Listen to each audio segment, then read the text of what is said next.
ఏది అయినా ట్రై చెయ్యి ఆచి చికెన్ మసాలా. ఆచి చికెన్ మసాలా. నందమూరి బాలకృష్ణ స్టైల్ మార్చారు. ఒకప్పుడు కమర్షియల్ డైరెక్టర్స్, అది కూడా సీనియర్స్ తోనే వర్క్ చేసిన బాలయ్య ఇప్పుడు కొత్తగా ట్రై చేస్తున్నారు. యంగ్ జనరేషన్ తో మింగిల్ అవుతున్నారు. డిఫరెంట్ ఐడియాస్ తో వస్తున్న దర్శకులతో సినిమాలు చేస్తూ ఆడియన్స్ కి కొత్త ఎక్స్పీరియన్స్ ఇస్తున్నారు.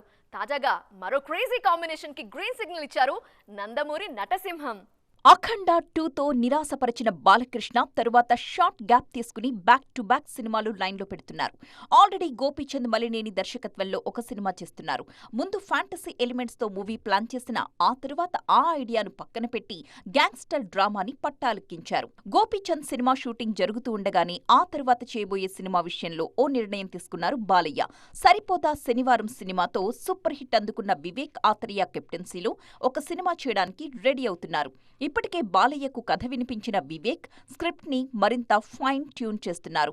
గతంలో సెన్సిబుల్ సినిమాలు చేసిన వివేక్ ఆత్రేయ సరిపోదా శనివారం మూవీతో మాస్ యాంగిల్ చూపించారు. నాని లాంటి హీరోతో మాస్ యాక్షన్ జానర్లో సూపర్ హిట్ కొట్టి వావ్ అనిపించారు. ఆ రిజల్ట్ కారణంగానే ఇప్పుడు గాడ్ ఆఫ్ మాసెస్ బాలయ్యను డైరెక్ట్ చేసే ఛాన్స్ కొట్టేశారు.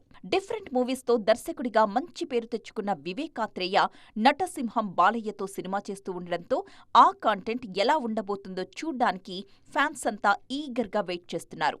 అన్నీ అనుకున్నట్టు జరిగితే ఈ ఏడాది సెకండ్ హాఫ్లోనే ఈ సినిమా సెట్స్ పైకి వెళ్లనుంది.